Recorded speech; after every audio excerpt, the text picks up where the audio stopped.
नवाबगंज के रहने वाले होमगार्ड अजय सक्सेना की मौत के बाद हर तरफ शोक की लहर देखने के लिए मिल रही है। नवाबगंज के लोगों की आंखें नम हैं और लोग तरह तरह की बातें कर रहे हैं कि अजय को अगर किसी तरह की कोई परेशानी थी तो वो लोगों से शेयर कर सकते थे, अपने दर्द को कम कर सकते थे दूसरों को बताकर, लेकिन इस तरह मौत को गले नहीं लगाना चाहिए था। बरेली मिरर की टीम ने भी जाकर ग्राउंड जीरो पर लोगों से बातचीत की, उनके परिजनों से बातचीत की, उनकी बहनों से बात की और उनकी वाइफ से भी बात की। वो वीडियो भी आप लोगों ने बरेली मिरर पे देखा होगा। अब बरेली मिरर पर कॉल करके अजय के भाई प्रमोद ने दुख बयान किया है। सजाक भाई थोड़ी देर मेरी बात सुन लेना यार, 2 मिनट का समय निकाल ले। कोई नहीं, कोई नहीं, बताओ। मैंने 2025 वो सॉरी 2021 में 25 अप्रैल को इसकी शादी की थी अजय की। हाँ। ठीक। उस जिस दिन से शादी की है उस दिन से आज तक इस औरत ने चैन से खाने नहीं दिया उसको। शादी होने के बाद में हम भाई भाई में इसने दरार डलवा दी।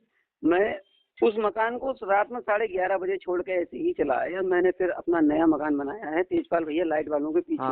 वहाँ पे मैं रह रहा हूँ इस समय।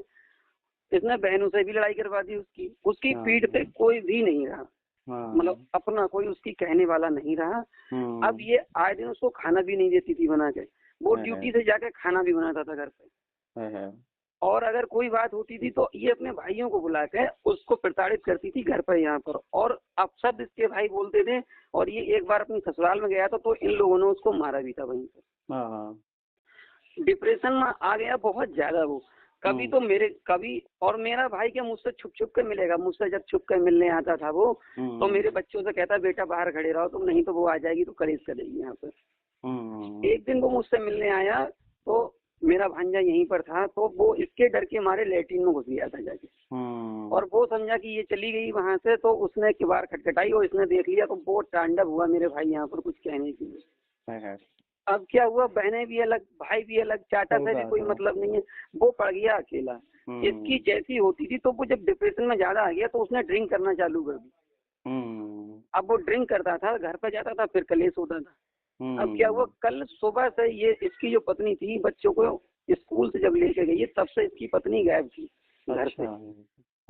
किसी बात को लेके विवाद तो इनमें हुआ था सुबह में, तब ये पत्नी इसकी गायब थी। अब ये जब वो गायब थी अब उसके ऊपर मानसिक तनाव इतना बढ़ गया था। इसके ससुराल वालों ने इतना प्रेशर डाल दिया था तो इसने अपने ससुराल वालों को फोन किया कि भाई तुम्हारी लड़की नहीं मिल रही है और हम क्या करें। तो उसने इतनी बात तक कही कि अगर वो मुझे मिल जाए तो बीच रोड पर उसके पाँव छू लूंगा मैं।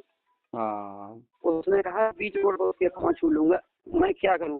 तब वो क्या थी, वो कहीं किसी के मकान में जाकर छुप गई थी। अब वो पागलों की तरह उसको ढूंढता रहा सब में।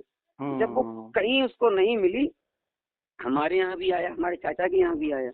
जब वो कहीं नहीं मिली उसको और ये औरत उसके खिलाफ तहरीर देने गई थी थाने कि इन्हें मारपीट की है। अब वो नहीं मिली कहीं भी तो वो ज्यादा डिप्रेशन में आ गया।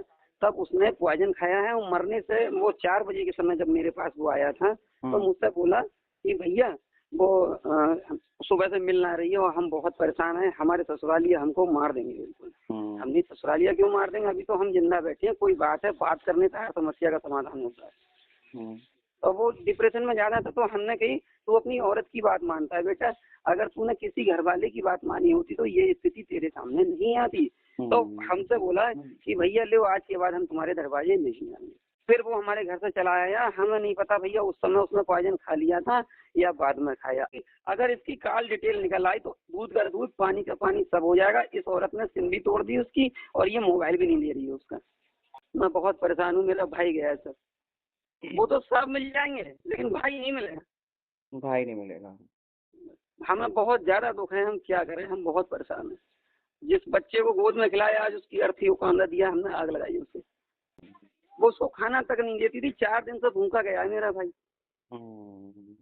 खाना नहीं मिला था उसको, 4 दिन से भूखा था वो। उसकी स्थिति तो इतनी ज्यादा बेकार हो गई थी तुम्हें बता नहीं सकते भैया हम कुछ। केवल इस लड़ाई की खातिर उसके दरवाजे हम नहीं जाते थे, उससे बोलते नहीं थे। जब उसका मन होता था छुप छुपा के हमारे पास आ जाता था बेचारा मिलने को। आज तो हमारा कोई भी नहीं है, कौन आएगा मिलने को। तो आप लोगों ने सुन लिया होगा कि किस तरह से बरेली मिरर से बातचीत के दौरान प्रमोद सक्सेना ने अपना दुख बयां किया, भाई की बातों को बताया और उन्होंने किस तरह से अपनी भाभी पर गंभीर आरोप लगाए हैं। फिलहाल हम इन आरोपों की पुष्टि नहीं कर रहे हैं। तो अगर अजय सक्सेना के ससुराल के लोग, उनके साले या उनकी सास, उनके ससुर या उनकी वाइफ हमसे अगर बात करना चाहती हैं तो हम उनकी बात भी लोगों तक पहुँचाएँगे, क्योंकि एक तरफ़ा किसी भी चीज़ को दिखाना या किसी भी चीज़ को सुनाना ठीक नहीं रहता।